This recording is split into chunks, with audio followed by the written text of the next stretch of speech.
If you're a maintenance supervisor for a commercial property, you've had to deal with everything from leaky faucets to flickering light bulbs. But nothing's worse than that ancient boiler that's lived in the building since the day it was built, 50 years ago. It's enough to make anyone lose their cool. That's where Grainger comes in. With industrial-grade products and dependable fast delivery, Grainger can help with any challenge, from worn-out components to everyday necessities. Call, click Grainger.com, or just stop by. Grainger, for the ones who get it done. Soy José Luis Manzano, médico anestesista, nacido en la provincia de Zamora, estudió en Salamanca y ahora estoy en Las Palmas, ya jubilado. Médicos que dejan huella. Un podcast del Colegio de Médicos de Las Palmas.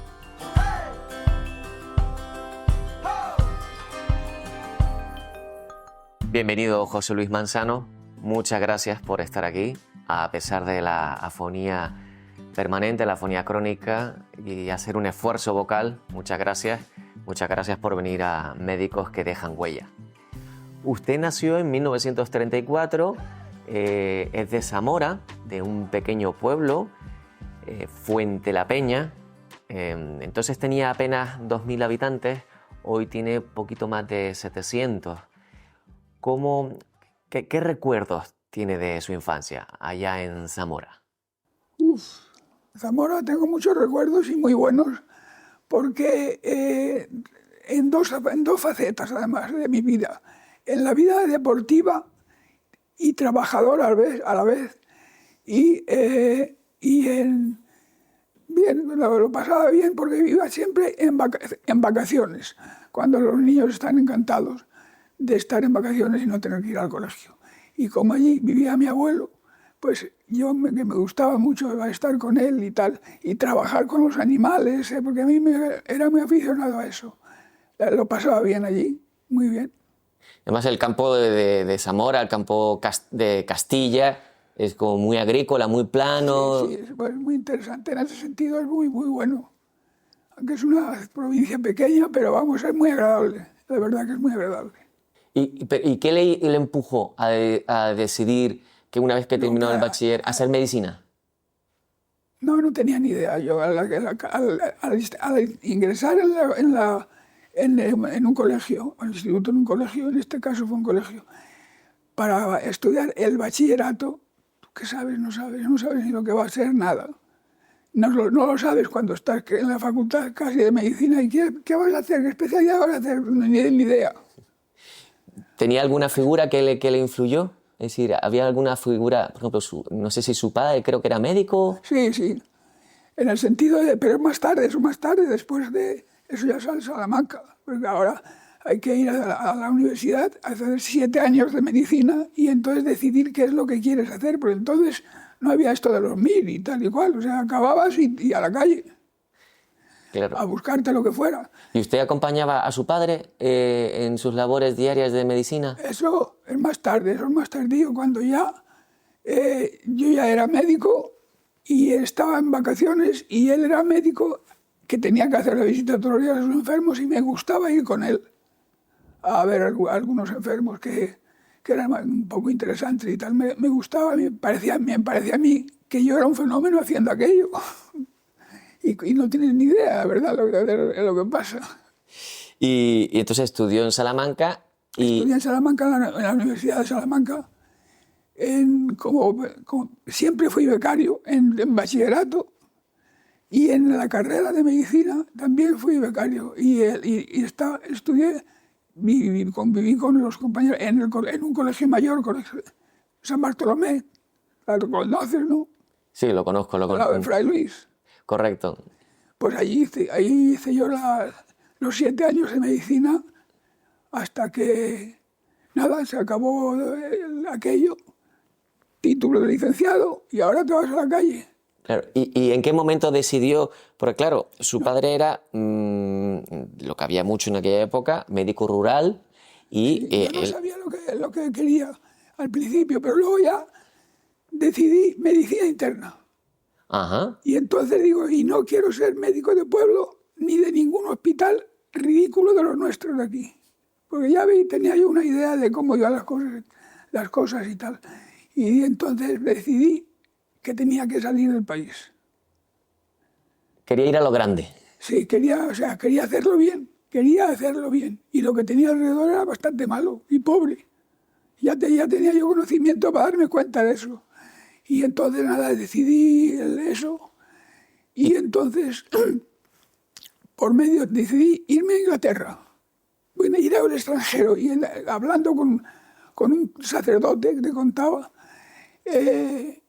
dice yo, de estas cosas, pues mira, yo tengo un amigo, un hermano, que también es sacerdote.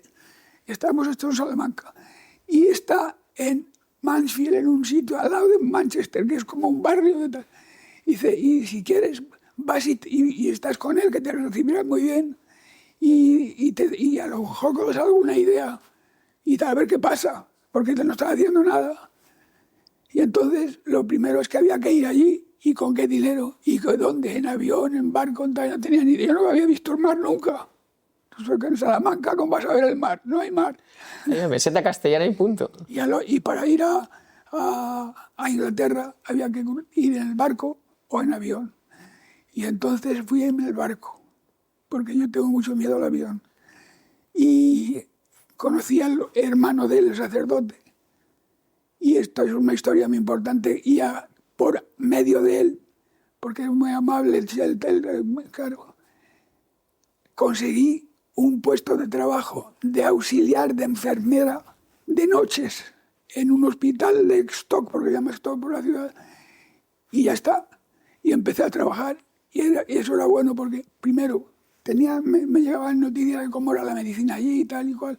Conocía a varios extranjeros también. Y eso, por una parte, estaba toda la noche hablando con las enfermeras de tal, y por el día en la calle y tal. Y conocí también a una familia que tenían 6 hijos, majísimos todos, y entonces los cogí de profesores.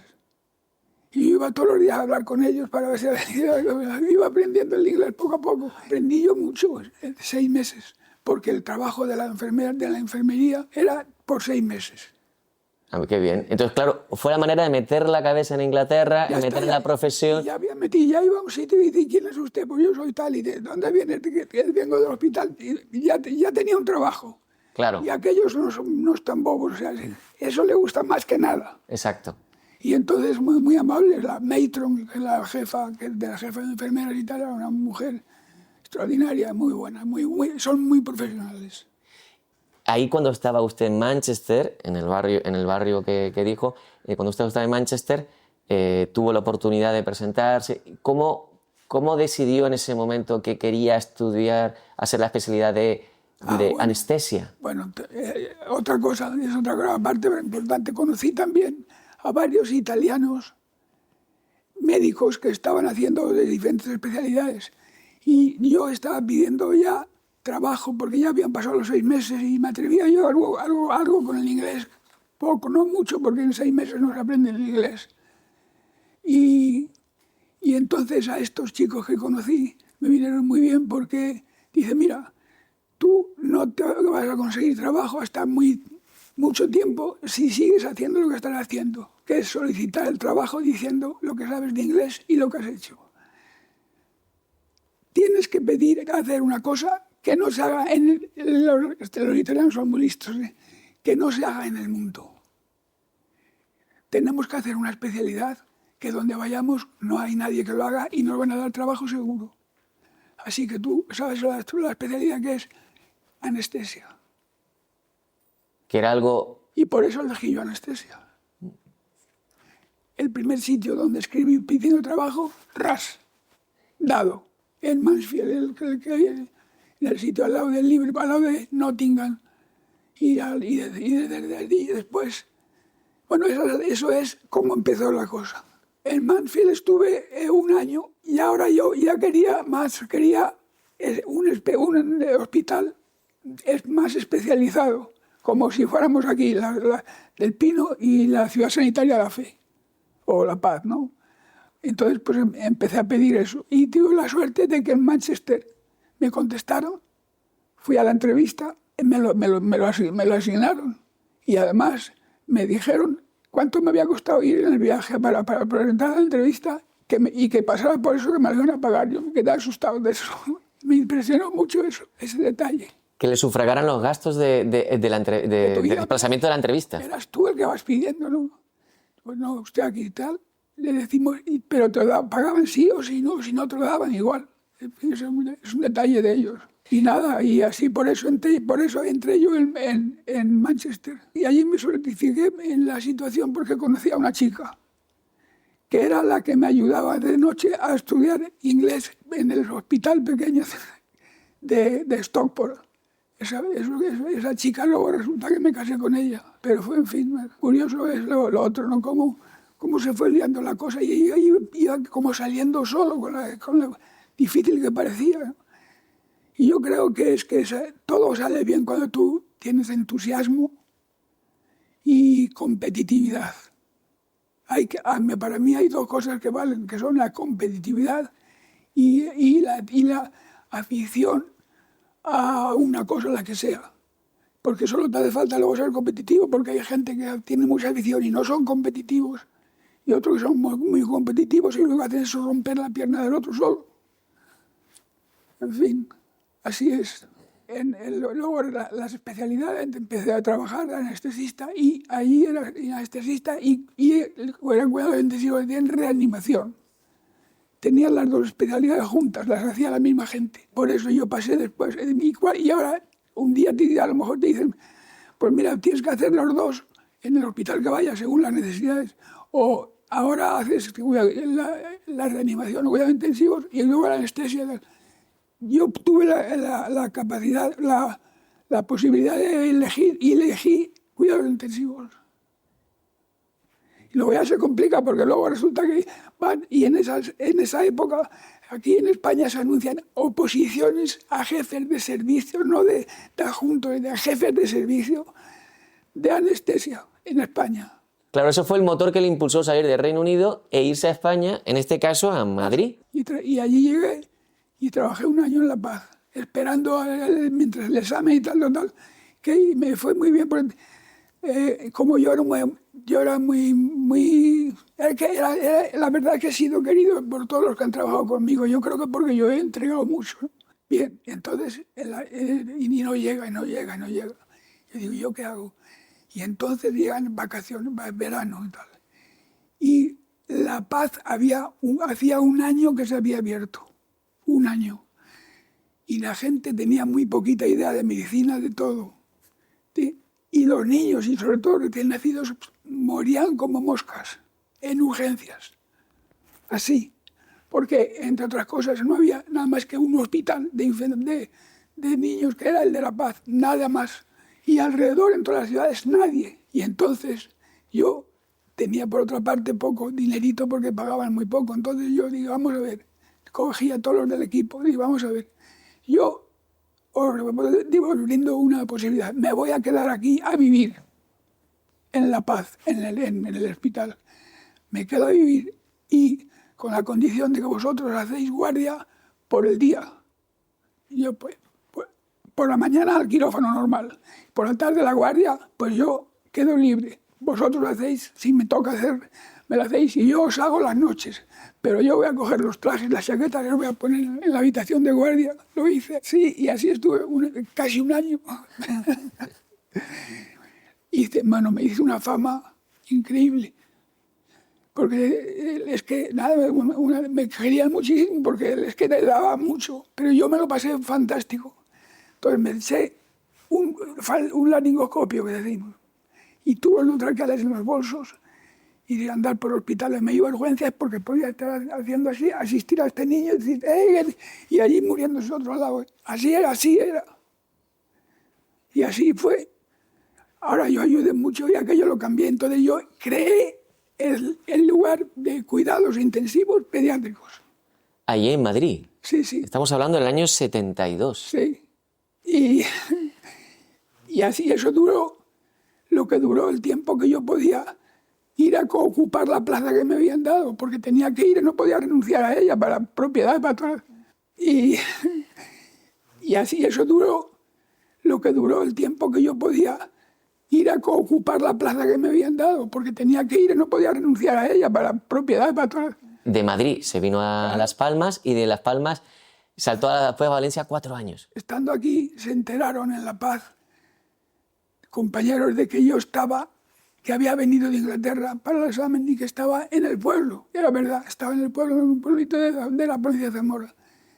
Y me llamaron, dice, te llamamos porque nos hace falta mucho y tú estás muy bien formado y vas a ser una ayuda y tal. Igual me da mucho entusiasmo, ¿no? Fue una gran época en Valencia y retorna a Las Palmas. Y entonces ahí te he traído, si no se lo quieres leer y tal, una cosa que luego te lo comento, algo escrito por mí en aquel tiempo y de 2 congresos de mucha importancia. Aquí tuve a 15 americanos, aquí hicimos un simposio aquí y tal, y otro en Valencia. Y te tengo que porque tengo interés en que lo leas un poco para que veas cómo funcionaba, pero el resumido, aunque ya hay los detalles, es que yo le dije al maestro, tenemos que ir a Nueva Zelanda a aprender la cirugía cardíaca del recién nacido con hipotermia profunda y parada total cardíaca. Y era el primer sitio que sí se hacía. Y era muy bueno las Barras de Boyes, Barras de Boyes. Y nos cogimos 2 cirujanos y yo y nos fuimos a Nueva Zelanda. Estuvimos allí una semanita en el hospital y aprendimos la técnica. Y esa fue la manera de hacerlo, ¿no? Cuando yo pido a la fe que quiero ir a Nueva Zelanda, le dice, ¿y cuánto cuesta eso? Digo, pues ya mañana se lo digo, pasado. Y le busqué a billetes, aviones, tal, todo. Y le hice otro pedido. Queríamos asustar aquí y el precio de ir allí es porque usted me tiene que dar la beca para ir. Y entonces luego te lo voy a enseñar esos papeles que te digo, tal, que es donde están los precios de las cosas que se compraron para coger el avión y nos fuimos a Nueva Zelanda. Vinimos a Nueva Zelanda y al año hicimos un simposio en Valencia y vinieron los 15 o 16 cirujanos norteamericanos, ingleses, alemanes, suecos, los mejores del mundo. Para aprender esa técnica. No, ellos venían aquí al simposio de cirugía cardíaca infantil. Y luego, a ver, el lunes o el martes y tal, pues sería con hipotermia profunda, con lo que sea, con tal cual. Pero yo lo que quería era eso. Y fue muy interesante. Y muy bien, me hice muy famoso, claro. Dimos el golpe con dos simposios de eso, de una importancia muy grande. Aquí se llenó así de gente que vino, tal. Era muy interesante. Y cuando usted vino de Valencia al Pino, ¿usted se imaginó que ese viaje era de ida solo? Cuando vino de Valencia y vino al Pino. O sea, tenía que venir a ocupar la plaza y luego a ver qué pasaba. Y entonces, claro, no, yo no pretendí cambiar porque la verdad es que me llevaba muy bien con el director de la clínica del Pino y tenía yo una libertad total y absoluta, yo y todo el equipo. En la clínica del Pino era muy recordado y había 3 médicos que eran considerados los pilares de la clínica del Pino. Que eran M's. Las 3 M's, correcto. Manuel Maynar, Manzano y Medina Fernández Asituno. ¿Por qué? Porque eran los 3 pilares. Porque los 3 eran entusiastas y hacían muy bien su trabajo, lo habían aprendido bien y trabajaban bastante. Tenían ambiciones y competitividad. Unidos, ya está. Así que fácil. Y entre nosotros 3, ningún problema. Éramos los 3 muy amigos, los 3 de uno y otro, que lo normal es no serlo. Pero la especialidad era diferente en cada uno de ellos. No eran 3 de intensivos. Era uno de rayos, otro de cardiología y otro de intensivos. Nada que tal, y nada más que ir a cenar juntos. Yo le iba a preguntar, las cenas y los almuerzos en la clínica del Pino también eran muy recordados, en los momentos de guardia, en los momentos distendidos entre operaciones. Ahí había buen compañerismo. Sí. Yo creo que en aquel tiempo estaba el Pino mejor que ahora, y mucho mejor. Ahora está muy mal. ¿Cómo se llama el hospital? ¿El doctor Negrín? El doctor Negrín es una pena, porque es un edificio fenomenal, hay bastantes medios y tal, y difícil, y están descontentos y no se ríen. Claro. Si tú vas a trabajar y no te ríes, pues tírate al mar. A usted le supuso un cambio la mudanza del Pino en el año 99-2000, la mudanza del Pino al doctor Negrín, ¿verdad? Le supuso un cambio muy fuerte. No, yo... me dio tiempo a pasar, estuve como 2 o 3 años, ¿no, Hilda? ¿Cuántos tiempo estuve yo? Antes de pasar al Pino, al Negrín. No me costó nada ir me di cuenta que al llegar allí, bueno, una cosa, eso es lo que quería también anotar. Yo quería hacerlo bien y divertirme y pasarlo bien. Entonces, digo, voy a darle una... Y ya no estaba yo contento con el Pino. Ya la gente había cambiado con los años y tal. Claro que estamos hablando de muchos años, ¿eh? Y los años bonitos fueron los primeros.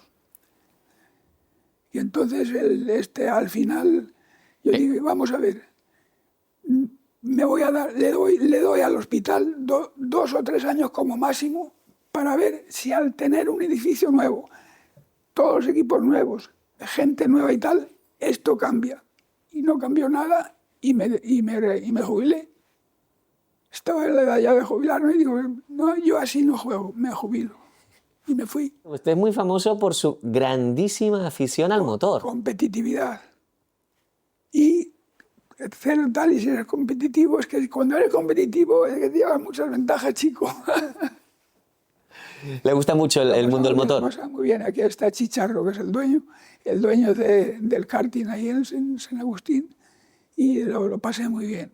Me enseñó él, tal, él es muy bueno, y que es el dueño del karting, y lo pasábamos fenomenal. Y luego ya éramos ya 10 o 12 amigotes que nos habíamos hecho de porque te comprabas el kart tú, no es que tú alquilaras, sino que teníamos karting y propios. Y él nos dio el hueco donde meterlo gratis. Pues ahí hasta teníamos... nosotros nada más teníamos que llevarla para hacer la paella y tal y cual. Qué buen plan, qué buen plan. ¿Y alguna disciplina más de motor le gusta? No, de automóviles. A mí me encantan los coches. Me encantan los coches. Mira tú, yo tengo un Z3 que tiene 23 años. Y me parece que lo quiero vender ahora. Porque además tengo M2, el grande, ¿no? Don José Luis, esa afición creo que la comparte con su mujer, sí. La afición al motor. Es buena, ella esta conduce que se las pela, pero me echa muchas broncas. ¿Por qué? ¿Ella es más competitiva que usted? No es rígida la ley, a rajatabla, entonces que digo que sí, que me da tiempo para que no olvide, y bronca que te crió. Y yo comprendo que conduce muy bien, así que en la ciudad ya he decidido que no voy a conducir. Que se enfrente con todos los coches y todas las luces y tal y cual. Lo malo es que cuando salga a carretera libre me gusta pisarle. Con sus experiencias, su trayectoria, ¿qué le aconsejaría a los médicos jóvenes que van a empezar la residencia, que ya han elegido especialidad? ¿Qué les, además de que aprenden inglés y que estudien, qué les recomendaría como persona, como ser humano, para ser un buen profesional? Yo creo que si no lo eres, difícil de hacerlo. Si no lo llevas tú y adentro, pero si no, pues entusiasmo y caridad. Es una palabra, no sé si caridad es una buena palabra, pero ir y decirle al enfermo, hola Juan, ¿qué tal estás esta mañana? Y darle así. El enfermo solo quiere eso. El enfermo no quiere si tiene una obstrucción intestinal o una estenosis aórtica o una apendicitis aguda. No sabe nada, no le interesa nada. Lo único que le gusta es que tú estés cuando tienes que estar, que estés, que cuando llegue la hora tal, y que encima le diga, hola Juan, buenos días, majo. Capitán general. Éxito asegurado, por una parte. Y a eso solo hay que añadir inglés. Tú sin inglés no haces nada. Nada. Todo lo que yo he conseguido ha sido por el inglés. Porque yo, eso con Symposium, el otro, tal, el de Valencia, tal, nadie lo podía hacer. Nadie, solo yo podía hacerlo.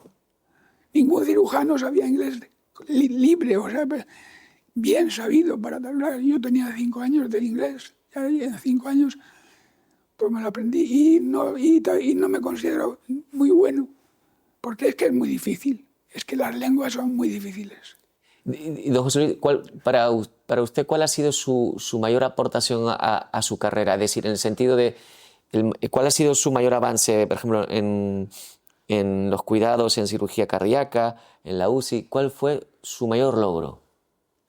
Aplicar los conocimientos que existían y estaban al alcance de que tú supieras leer inglés. Y después de leer inglés, hablar inglés con el individuo. Cuando yo iba a las reuniones estas preparatorias y tal con los cirujanos de España y no saben inglés, no pueden, los pobrecitos no podían hacer nada. Bueno, huían. Entonces, es que con ese consejo lo demás le llega. Usted recibió una distinción, una medalla al mérito civil. Sí. ¿Lo recuerda? Sí. Y era la ministra de Sanidad, Ana Pastor, sí. ¿Cómo ha evolucionado su especialidad? Obviamente está muy vinculado a la tecnología, pero ¿cómo cree usted que ha evolucionado su especialidad? Hombre, ha progresado mucho pero gracias a la tecnología. Claro, lo demás es otra cosa, además es que tú te pongas a estudiar y a visitar centros y tal. Yo creo. Y, don José Luis, yo le quería preguntar, ¿hacia dónde avanza su especialidad ahora, hoy día? ¿Cuál es el futuro? ¿Qué futuro le ve? El trasplante de miembros, de todo. Yo creo que eso va a cambiar totalmente. Totalmente. Mucho, ¿eh? Porque la verdad es que en los últimos años, no muchos, las cosas han cambiado, ¿eh? Por ejemplo, la cirugía cardíaca, que yo siempre tenía mucho interés y tal, aquí tuvimos un problema que nunca conseguimos el cirujano adecuado. Y estaba cardiología y yo con intensivos, así dispuestos a lo que fuera. Pero claro, no dimos nunca con la persona adecuada. Hoy la tienen y es muy bueno el chico que lo está haciendo. Y ha cambiado totalmente. La mortalidad es como 10 veces o 15 o 20 más, menos. Muy grande, están muy contentos con. O sea, es que depende de mucho de la calidad. Pero claro, la calidad no la logras quedándose en casa o mirando la luna. ¿Y qué otras técnicas? Es decir, también vinculadas al como ha dicho... Luego la introducción de catéteres donde fuera para medir presiones y saber, por ejemplo, el gasto cardíaco. El gasto cardíaco es el volumen que produce el corazón en un minuto. ¿Cuánta sangre? Pues eso se encontró, la gente lo desarrolló y al que lo desarrolló y lo hizo le traje a las palmas. Nos lo explicó, aprendimos la teoría de aquello y después metemos el catéter. Ese fue un cambio, una introducción de una técnica muy importante, esa. La introducción del Swan-Ganz. Y también en técnicas también en neonatos, importante. Sí, todos hacían en neonatos, esa no, pero en neonatos se hacía prácticamente lo que en adulto. La unidad que usted creó y el equipo que usted consiguió fue considerado durante mucho tiempo uno de los mejores, no solo en España, sino de manera internacional. Y eso tiene mucho mérito suyo. Sí, nos portábamos bien, hacíamos lo que podíamos y en fin. Una de las cosas que yo hacía era ir todos los años en vacaciones, de un mes de vacaciones, y yo me cogía otro mes de asuntos propios y me iba. O sea, que eso en 20 años, pues échale hospitales a los que hice yo esa visita. Porque siempre lo hacía. Era el mes de vacaciones. Y yo que le añadía otro, eran todos los años eso. Y claro, eso se va sumando y coges ahora el mapa y dices, aquí he estado yo, aquí también, aquí y aquí. Claro, y aprendía muchas cosas de aquellos lugares que... No, yo iba a aprender. No, yo iba a aprender. ¿Cuál ha sido, en su experiencia, el momento más gratificante de su carrera? Yo creo que fue cuando los resultados del gran esfuerzo que hice, el sacrificio y tal, y el interés y el estudio para lograr las reuniones estas con todos estos cirujanos cardíacos, y conseguimos capaces de operar a un recién nacido de 2 kilos, o sea, de un recién nacido, un prematurillo, y operarlo. Eso antes era imposible. Y nosotros lo logramos en Valencia. Y nos llamaron después a todos. Visitamos muchos sitios después para explicar aquello. Y porque era importante, era cambiarla a vivir, a morir, o a vivir a morir. Sin la intervención no se podía vivir, el niñito no podía vivir. Y con las técnicas normales de la tal, era muy difícil operarlos, porque aquello es muy pequeño y aquello, el corazón está moviéndose, y no lo puedes coger, se te escapa, es imposible. Y con las técnicas lo poníamos a 10 o 15 grados y después le metíamos la máquina y paraba esto la persona. Todo parado, muerto, 60 minutos. A los 60 minutos echábamos al cirujano, si no había acabado, a la calle. O sea, quiere decir, se procuraba que fuera así. Era muy bueno el cirujano que teníamos, que ahora está en Valencia.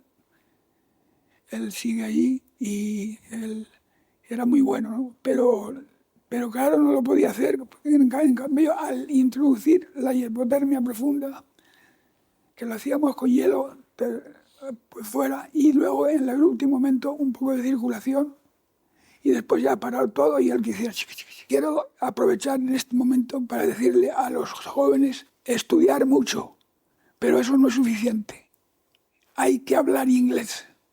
Ojo, lo primero que tienes que estudiar no es medicina, es inglés, porque si no, no eres nadie. Y no puedes seguir, porque yo me estudio 3 artículos fantásticos esta tarde, porque sé inglés, y si tú no sabes inglés, pues sencillamente no te lo estudias. Así que esa fue otra cosa muy importante. Otra cosa que le aconsejo a los chavales es visitar centros con objetivos concretos. 1 hora, 2 horas, 3 días o un mes, lo que sea, menos estar en el pueblo metido para nada. Pues don José Luis, es divertido todo. Don José Luis, muchas gracias por venir, gracias por su testimonio, muchas gracias, don José Luis. Pues nada.